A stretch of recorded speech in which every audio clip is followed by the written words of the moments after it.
అందరికీ నమస్కారం. నా పేరు రమ. మనసులు కలవని మనువు 38వ భాగం. రచయిత సాయి మోహన్ గారు. ఆ మాటలు విని అవును, పెళ్లికి ముందు ఇంకా బాగా పనిచేసేది, మిమ్మల్ని కట్టుకున్నాకే ఇలా అప్పుడప్పుడు పనిచేస్తోంది అని దిగులుగా చెప్తున్నట్టుగా ఎక్స్ప్రెషన్ ఇస్తున్న శాంభవిని కళ్ళు చిన్నవి చేసి చూస్తూ, అంటే ఏంటి నీ ఉద్దేశం అంటున్న రుద్రాక్షను చూసి నవ్వుతూ, మీరనుకున్నదే అని అతని బొగ్గలు గట్టిగా లాగి పరుగందుకుంది. ఏ రాక్షసి, నీకు ఈ మధ్య బాగా మాటలు ఎక్కువయ్యాయి, ఆగవే నీ సంగతి చెప్తాను అంటూ ఆమె వెంటపడ్డాడు రుద్రాష్. అలా శాంభవి మాటలతో రుద్రాష్ చేసే చిలిపి వల్లరితో ఈవినింగ్ వరకు టైం అనేది తెలియకుండా గడిపేశారు ఇద్దరు. సాయం సంధ్య వేళ అవుతుండగా blue jeans with red shirt వేసుకొని అద్దం ముందు నుంచొని హెయిర్ సెట్ చేసుకుంటూ, ఇంకా ఎంతసేపు చీర కట్టుకుంటారు పెళ్ళంగారు, తమరు తెలివి మనం బయటికి వెళ్ళేసరికి అర్ధరాత్రి కూడా దాటిపోయేలాగా ఉంది, త్వరగా రా బయటికి అంటూ అరుస్తున్నాడు రుద్రాష్. అప్పుడే చీర కుచ్చులు సవరించుకుంటూ బయటకు వచ్చిన శాంభవి తన పతి మాటలు విని స్పీడ్గా అతని దగ్గరికి వెళ్ళి అతని చేతిలోని కోమ్ లాక్కొని దాంతోటే తన భుజం మీద టపటపా వాయించేస్తూ, నేను ఎప్పుడనగానో ఫ్రెష్ అవ్వడానికి వెళ్ళబోతూ ఉంటే ఇప్పటిదాకా అల్లరి చేస్తూ నన్ను ఆపేసింది కాక మళ్ళీ తిరిగి నేనే ఆలస్యం చేస్తున్నానని అంటారా అని అంటుంది కోపంగా ముక్కుపుటాలు ఎగరేస్తూ. ఔచ్ రాక్షసి, గట్టిగా తగులుతోంది. అయినా భారత్ శ్రీ ఉండి ఇలా మొగుడిని మ్యాన్ హ్యాండ్లింగ్ కాదు ఉమెన్ హ్యాండ్లింగ్ చేయడం పాపం తెలుసా, కళ్ళు పోతాయి, దీనిని శివయ్య కూడా యాక్సెప్ట్ చేయడు అని నవ్వుతూ ఆమె చేతిలోని కోమ్ని లాక్కొని పక్కన పడేసి light blue colour slain silk చీర కట్టుకున్న తన పొడవాటి జుట్టుని చిన్న ప్లక్కర్ పెట్టి వదిలేసి ఏ మేకప్ లేకుండా సింపుల్గా రెడీ అయిన శాంభవిని తేరిపార చూసి, పోయి పెళ్ళాం, ఇవాళ బయటికి వెళ్ళే ప్రోగ్రాం లేదా మనకి అని అడిగాడు రుద్రాష్ అనాచ్ఛాదితంగా ఉన్న ఆమె నడుం చుట్టూ చేతులు వేసి దగ్గరకు తీసుకుంటూ. అతని మాటల్లోని భావం అర్థం కాని శాంభవి రుద్రాష్ వైపు అయోమయంగా చూస్తూ, ఎందుకు లేదు, ఇప్పుడు షాపింగ్కి వెళ్ళాలనే కదా మనం అనుకున్నాం అంది. అది విని కదా, మరి నువ్వు ఇలా రెడీ అయితే షాపింగ్కి ఎలా వెళ్తావని అడుగుతున్న రుద్రాంశిని చూసి, ఏమైంది బాబా ఈ శారీలో బాలేనా నేను అంటూ తనని తాను చూసుకుంటున్న శాంభవి తల మీద చిన్నగా పెట్టి, బాలేకపోవడం కాదే మొద్దు, సూపర్గా ఉన్నావు తెలుసా నువ్వు అంటూ ఇంకా డీటెయిల్గా చెప్పాలంటే అని తన చెవి దగ్గరికి వెళ్ళి, చాలా చాలా హాట్గా ఉన్నావు, నువ్వు ఇలా నా కంటికి కనిపిస్తూ ఉంటే మనం వెళ్ళేది షాపింగ్కి కాదు అంటూ మిగతా మాటను పూర్తి చేయకుండానే ఆమె శంఖం లాంటి మెడవంపులు తడిముద్దులు అద్దన మించాడు. అతనలా అనగానే సిగ్గుతో కనురెప్పలు వాల్చేసిన శాంభవి ఆ ముద్దుల తాకిడి అంతకంతకు ఎక్కువ అవడంతో తేరుకొని టక్కున రుద్రాష్ని విడిపించుకొని దూరం జరిగి, మళ్ళీ మొదలెట్టారా మీ అల్లరి, ఇప్పటిదాకా నేను ఆలస్యం చేస్తున్నానని అని అరిచి, ఇప్పుడు మీరు చేస్తున్నది ఏంటి అంది చేతులు కట్టుకొని అతని వైపు సీరియస్గా చూస్తూ. తెచ్చిపెట్టుకున్న కోపం ఆమె మొహంలో కనపడుతున్నా తన మాటల్లో అది మచ్చుకు కూడా కనపడకపోవడం చూసి నవ్వుకొని మళ్ళీ ఆమె చేయి పట్టుకొని దగ్గరికి లాక్కుంటూ, ఇది కూడా నీ తప్పే మరి, నన్ను అట్రాక్ట్ చేసి నా మూడ్ మారిపోయేలా ఇలా ఎవరు రెడీ అవ్వమన్నారు నిన్ను అన్నాడు చిలిపిగా నవ్వుతూ రుద్రాంశ్. పతి మాటలకి సిగ్గుతో కూడిన నవ్వు పెదవుల మీదకి చేరుతున్నా బలవంతంగా నవ్వుని ఉగ్గల్లోనే ఆపేస్తూ, అయ్యా మహానుభావ, మీకు నమస్కారం, మీతో వాదించి నేను గెలవలేను, కానీ ఇప్పటికే చాలా ఆలస్యమైంది, ఇక ఈ అలర్ చాలించి బయటికి వెళ్దాం వదలండి అని అంది రుద్రాంశ్ వైపు ప్లీజింగ్గా చూస్తూ. అది విని లోపలే నవ్వుకుంటూ పైకి మాత్రం ఆలోచిస్తున్నట్టుగా ఎక్స్ప్రెషన్ ఇచ్చి, ఓకే సరే వదిలేస్తాను, మరి వదిలితే నాకేంటి అన్నాడు ఆమె వైపు కొంటిగా చూసి కళ్ళెగరేస్తూ. రుద్రాష్ మాటలకి నోటి మీద చేతులు వేసుకొని కళ్ళు పెద్దవి చేసి చూస్తూ, అవ్వా దీనికి కూడా లంచమా, అయినా ఒక బాధ్యత గల పోలీస్ ఆఫీసర్ అయ్యుండి ఇలా లంచం అడగడం తప్పు కదా అంది అతని నోటి మీద వేలు పెట్టి నవ్వుతూ. తన వేలుకి చిరుముద్దు అద్ది, ఏం తప్పు కాదు, ఇన్ఫ్యాక్ట్ పిల్లల దగ్గర లంచాలు తీసుకోకుండా పనిచేయడమే తప్పు అన్నాడు నవ్వుతూ. అది విని తను కూడా నవ్వుతూ, ఆహా అలా అని ఏ రాజ్యాంగంలో రాసింది సార్ అనగానే, ఈ రుద్రాష్ పర్సనల్ డైరీలో రాసిందిలే, కానీ టైం వేస్ట్ చేయకుండా నా మామూలు నాకు ఇచ్చేస్తే వెళ్ళిపోదామన్నాడు. ఇక తను వదలడని అర్థమై, సరే అయితే కళ్ళు మూసుకోండి ఇస్తాను అనగానే పాపం నిజమే అనుకుని రుద్రాష్ కళ్ళు మూసుకోగానే అదే అదునుగా తనకి చక్కెరింతలు పెట్టింది. అప్పటిదాకా ముద్దు పెడుతుందనుకున్న కళ్ళు మూసుకొని ఉన్న రుద్రాష్ ఆమె అలా చేస్తుందని అస్సలు ఎక్స్పెక్ట్ చేయకపోవడంతో ఏ అని నవ్వుతూ తన పట్టుని సడలించగానే టక్కున అతని కౌగిలిని విడిపించుకొని అక్కడి నుంచి కిందకి పరిగెడుతూ, మీ పప్పులేమీ ఇప్పుడు ఉడకవు కానీ త్వరగా రండి బయటికి వెళ్దాం అని అంటూ తను కిందకి వెళ్ళిపోతూ పెద్దగా చెప్పేసింది అరుస్తూ పార్కింగ్ ప్లేస్కి. ఏ శాంభవి ఆగు అని అంటూ అరుస్తూ ఆమె వెనకే పరిగెత్తాడు. పూర్తిగా ఆరుబయట ఉండడంతో ఇంకేం చేయలేక శాంభవి వైపు గుర్రుగా చూసి, రుద్రాంశ్ రాక్షసి, ఇలా ఆశపెట్టి మధ్యలో వదిలేయడం కరెక్ట్ కాదు, దీని మూల్యం భారీగా చెల్లించుకోవాల్సి వస్తుంది, అది గుర్తుపెట్టుకో అని చెప్పి డ్యూటీ కోసం తనకి అరేంజ్ చేసిన కార్ని పార్కింగ్లో నుంచి బయటకు తీసుకొచ్చాడు. అప్పటిదాకా అక్కడ ఒక కారు ఉందని గమనించిన శాంభవి తన ముందాగిన కారు వైపు ఆశ్చర్యంగా చూస్తూ ఫ్రంట్ డోర్ తీసుకొని అతని పక్కన సీట్లో సెటిల్ అవుతూ, బావా ఈ కారు ఎవరిది అని అడిగాడు. ఆ మాటకి రుద్రాంశ్, ఎవరిదో అయితే మన ఇంట్లో ఎందుకు ఉంటుందే తిగ్గరదానా, మనదే, డ్యూటీ కోసం గవర్నమెంట్ అలాట్ చేసిన వెహికల్ అది, బట్ నేను అండర్ కవర్లో ఉన్నాను కాబట్టి ఎవరికీ డౌట్ రాకుండా ప్రైవేట్ వెహికల్ అరేంజ్ చేశారు అన్నాడు. ఓ అవునా అంటూ ఇంకేం అడగకుండా విండో నుంచి చుట్టూ పరిసరాల మీదకి దృష్టి సారించిన సతిని చూసి తల కొట్టుకుంటూ కార్ స్టార్ట్ చేశాడు రుద్రాంశ్. అరగంట ప్రయాణం తర్వాత సిటీలోని ఒక పెద్ద షాపింగ్ మాల్కి వెళ్ళి వాళ్ళు అనుకున్నట్టుగానే మోహిత్ వాళ్ళ అమ్మ నాన్నలకి పట్టుబట్టలు సెలెక్ట్ చేసే పనిలో పడింది శాంభవి. తను వాళ్ళకి బట్టలు సెలెక్ట్ చేస్తూ ఉంటే ఆ టైంలో చుట్టూ చూస్తూ ఉన్న రుద్రాంశ్ కళ్ళు ఒక చోట ఆగిపోయాయి. అది చూసిన వెంటనే అతను పెదవుల మీదకి చిన్న స్మైల్ రాగా శాంభవి వైపు తిరిగి నవ్వుతూ చూస్తూ, నువ్వు ఇక్కడే చూస్తూ ఉండు, నేను ఒక అర్జెంట్ కాల్ మాట్లాడాలి, ఇప్పుడే వస్తానంటూ అక్కడి నుంచి పక్కకు వెళ్ళిపోయాడు రుద్రాంశ్. సరిగ్గా ఒక 10 నిమిషాల తర్వాత తిరిగి వచ్చి శాంభవి పక్కనే కూర్చుంటూ, ఓయ్ పెళ్ళాం, ఇంకా అవ్వలేదా నీ షాపింగ్ అని అన్నాడు నవ్వుతూ. ఆ మాటకు తల తిప్పి రుద్రాంశ్ చూస్తూ, అయిపోయింది బావా, ఇలా చూడు అంటూ తను సెలెక్ట్ చేసిన శారీ అండ్ ధోతి సెట్ని చూపించింది. సూపర్, చాలా బాగున్నాయి, ఇవే తీసుకుందాం అన్నాడు. వాటిని ప్యాక్ చేయించి బిల్ పే చేసి శాంభవిని తీసుకుని కార్ దగ్గరకు వచ్చాడు రుద్రాంశ్. కార్ ఎక్కగానే చేతిలోని కవర్స్ని బ్యాక్ సీట్లో వేసేసి కార్ స్టార్ట్ చేస్తూ, ఇప్పుడు చెప్పు పెళ్ళాం, నెక్స్ట్ ఎక్కడికి వెళ్దాం అని అడిగాడు ఉత్సాహంగా. అదేంటండి, అడిగింది ఇవ్వలేదని ఇప్పటిదాకా తనపై అలిగిన రుద్రాంశ్ సడన్గా ఇలా మాట్లాడటం కాస్త తేడాగా అనిపించి ఆ టైంలో దాని గురించి పెద్దగా పట్టించుకోలేదు ఆమె. మీ ఇష్టం బావా, ఎక్కడ ఏ ప్లేసెస్ ఉండి బాగుంటాయో నాకేం తెలుసు అనగానే, ఓకే అయితే ఊరికి అలా లాంగ్ డ్రైవ్కి వెళ్దాం అని అంటూ కార్ స్టార్ట్ చేసి సిటీ అవుట్స్కట్స్ వైపు పరుగులు పెట్టించాడు. దాదాపు 1 గంట ప్రయాణం తర్వాత సిటీకి చాలా దూరంగా ప్రశాంతంగా ఉన్న బీచ్ దగ్గర కారాపి శాంభవిని తీసుకొని సముద్రం దగ్గరికి వెళ్ళాడు. ఆ ప్లేస్ సిటీకి చాలా దూరంలో ఉండడంతో ఎలాంటి హడావిడి లేకుండా సముద్రపు అలల హోరు ఆ అలల మీద నుంచి మేనిని తాకుతూ అల్లరి చేస్తున్న చల్లని గాలి చూద్దామన్నా కూడా ఎక్కడా ఒక్క మనిషి కూడా కానరాలేదు అక్కడ. అంతటి ప్రశాంతమైన ప్లేస్ని ఆమె ఆస్వాదించే లోపే రుద్రాంశ్ తన కళ్ళకి గంతలు కట్టేయడంతో, ఆ బావా, ఏం చేస్తున్నావు నువ్వు, ఎందుకు నా కళ్ళకి గంతలు కట్టావు అని అరుస్తున్న శాంభవి పెదవుల మీద అంటనట్టుగా తన పెదవులను అద్ది, ఉష్, అరవకుండా కాసేపు సైలెంట్గా ఉండు అంటూ ఆమెని చేతుల్లోకి ఎత్తుకొని మళ్ళీ నడవడం ప్రారంభించాడు. అతని ముద్దులతో సైలెంట్ అయిపోయి ఏమడిగితే మళ్ళీ ఏం చేస్తాడో అని కంగారు పడుతూ కామ్గా అతని చేతుల్లో ఒదిగిపోయింది శాంభవి. కాసేపటికి తను అనుకున్న ప్లేస్కి రాగానే మెల్లిగా శాంభవిని కిందకి దించి నవ్వుతూ ఆమె కళ్ళకి ఉన్న గంతలను తీసేశాడు రుద్రాంశ్. అప్పటికే తనని ఎక్కడికి తీసుకెళ్తున్నాడు అన్న క్యూరియాసిటీతో ఉన్న శాంభవి అతను అలా గంతలను విప్పగానే ఆత్రంగా కళ్ళు తెరిచి చూడగా తన ముందు కనపడుతున్న దృశ్యాన్ని చూసి బావా అని ఎగ్జైట్ అయిపోతూ గట్టిగా అరిచేసింది.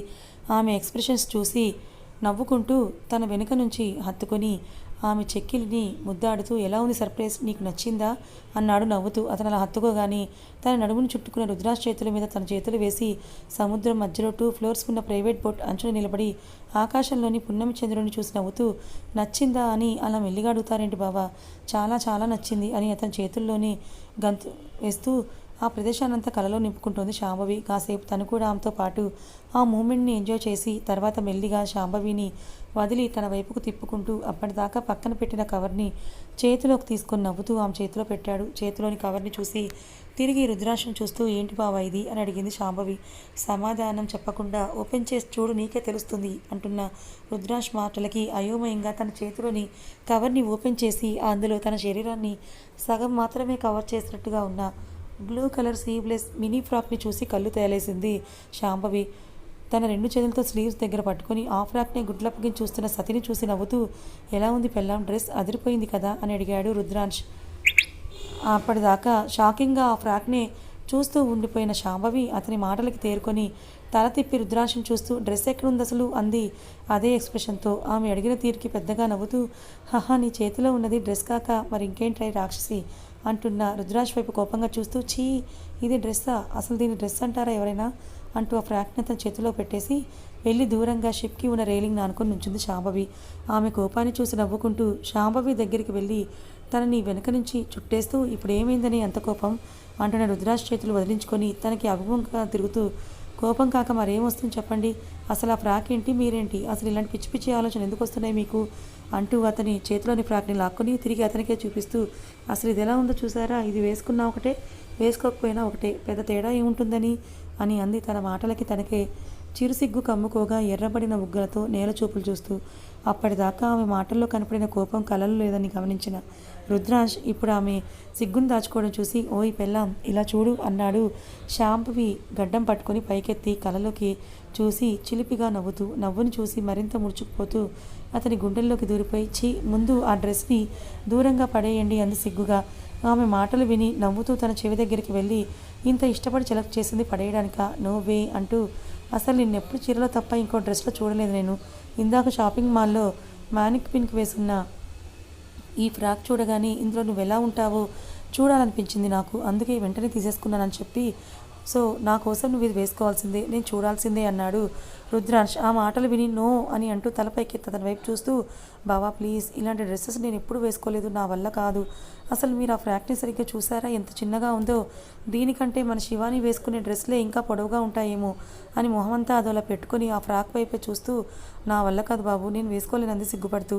ఆమె మాటలు విని తల కొట్టుకుంటూ అబ్బా ఏం కాదులేవే, అయినా ఇక్కడ ఎవరున్నారని చెప్పు, నువ్వు మరీ అంతగా సిగ్గుపడిపోవడానికి నేనేగా, అయినా ఇది కూడా లేకుండా అని ఇంకేదో అనబోతున్న రుద్రాజ్ నోటిని టక్కున తన చేతులతో మూసేసి బావా ఏం మాట్లాడుతున్నారు మీరు అసలు అని కళ్ళు పెద్ద చేసి చూస్తూ ఉంది. శాంభవి ఎక్స్ప్రెషన్ చూసి నవ్వుకుంటూ నోటి మీద ఉన్న ఆమె చేతిని తన చేతుల్లోకి తీసుకొని మరి నేను ఇలా మాట్లాడకూడదు అంటే ఈ ఫ్రాక్ని వేసుకో అన్నాడు పేచిగా.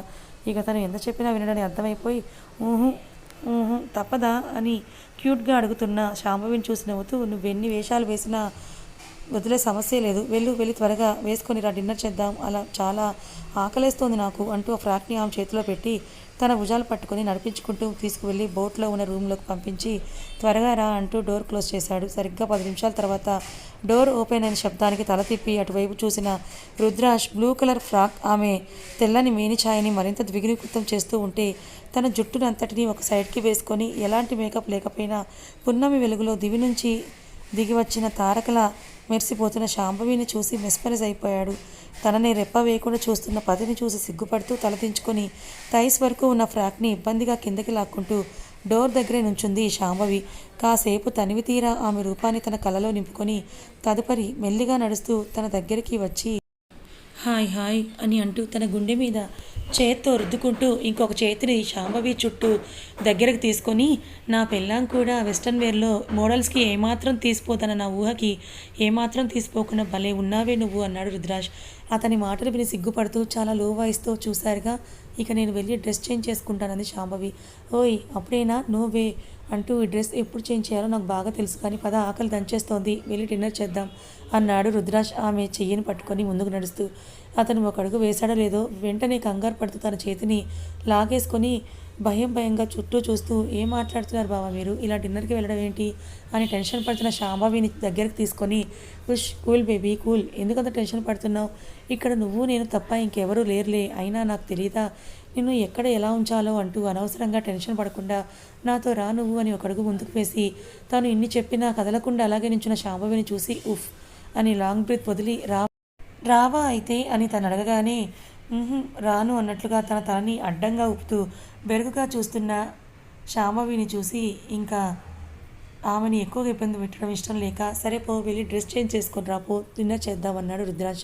అంతే అతను అలా అనగానే నెత్తి మీద నుంచి పెద్ద భారం దిగిపోయినట్టుగా రిలాక్స్గా ఫీల్ అయ్యి అతన్ని చూసి నవ్వుతూ థ్యాంక్ యూ బావా అంటూ రూమ్లోకి వెళ్ళబోతున్నా ఆమె చెయ్యి పట్టుకొని ఇప్పుడు వదిలేశాను కదా అని తర్వాత వదులుతానని అస్సలు అనుకోకు, అసలే ఈవినింగ్ నువ్వు చేసిన పనికి మంచి రివెంజ్ ప్లాన్ చేశానని కన్ను కొట్టాడు రుద్రాజ్. ఆ మాటలు విని ఆహా అది చూద్దాంలే అని నవ్వుతూ టక్కున అతని బుగ్గ మీద ముద్దు పెట్టి తుర్రున రూమ్లోకి పారిపోయింది శాంభవి. తను ముద్దు పెట్టిన బుగ్గనే తుడుచుకుంటూ రాక్షసి త్వరగా రా అని చెప్పి పక్కనే ఉన్న చైర్లో కూర్చొని తన కోసమే వెయిట్ చేసి ఆమె రాగానే ఇద్దరు కలిసి డిన్నర్ చేసేశారు. సెకండ్ ఫ్లోర్లో ఎవరు ఉండకూడదని రుద్రాజ్ ముందే చెప్పడంతో వాళ్ళకి కావాల్సినవన్నీ కూడా అరేంజ్ చేసి షిప్లోని ఫస్ట్ ఫ్లోర్లోనే ఉన్నారు స్టాఫ్ అందరూ కూడా. బోట్ చివరన ఉన్న వుడెన్ స్టెప్స్పై కూర్చొని శాంభవిని తన ఒళ్ళో కూర్చోపెట్టుకొని చుట్టూ సముద్రం పౌర్ణమి వెన్నెల్లో నిండు చందమామని చూస్తూ పోయిన పౌర్ణమికి ఈ సమయంలో వాళ్ళిద్దరూ భైరవుడిని అంతమొందించిన సంఘటనని అప్పుడు శాంభవి కనపడని కొన్ని గంటలు తను పడిన మనోవేదని గుర్తు చేసుకుంటూ అంతటి ప్రమాదకరమైన పరిస్థితులను దాటుకొని మళ్ళీ ఈ పౌర్ణమికి తను శాంభవితో ఇలాంటి అందమైన మూమెంట్స్ని ఎంజాయ్ చేయడం చూసి మనసులోనే ఆ మహాశివుడికి ధన్యవాదాలు తెలుపుకుంటూ కాసేపు మౌనంగా ఉండిపోయాడు రుద్రాజ్. అప్పటిదాకా అల్లరి చేసి ఉన్నట్టుండి సైలెంట్గా అయిపోయిన పతిని గమనించి తలపైకెత్తి అతని మొహంలోకి చూస్తూ, బావా నువ్వు బాగానే ఉన్నావు కదా అని అడిగింది శాంభవి. ఆమె పిలుపుతో తన ఆలోచన నుంచి బయటకు వచ్చి కళ్ళు తెరిచి నవ్వుతూ, నాకేమవుతుంది అన్నాడు రుద్రాంశ్ తన తలతో ఆమె తలని ఢీకొడుతూ. అది విని, ఏమో ఇందాకటి ఇంకా రివర్స్ తీర్చుకుంటాను అది ఇదని కబుర్లు చెప్పి ఇప్పుడు సైలెంట్ అయిపోయావు కదా, అందుకే నన్ను చూసి భయపడ్డావేమోనని డౌట్ వచ్చింది అని ముసిముసిగా నవ్వుతూ ఉన్న శాంభవిని చూసి, భూమికి జానలేవు, నిన్ను చూసి నేను భయపడతానా అంటూ ఒక్క ఉతుట ఆమెతో సహా పైకి లేచి, పోనీలే పాపం, ఎక్కువ ఇబ్బంది పెట్టడం ఎందుకులే అని నేను సైలెంట్ అయితే అది చూసి నువ్వు నన్నే వెక్కిరిస్తున్నావా అంటూ బోట్లో తమ కోసం అరేంజ్ చేసిన రూమ్లోకి అడుగులు వేశాడు రుద్రాంశ్.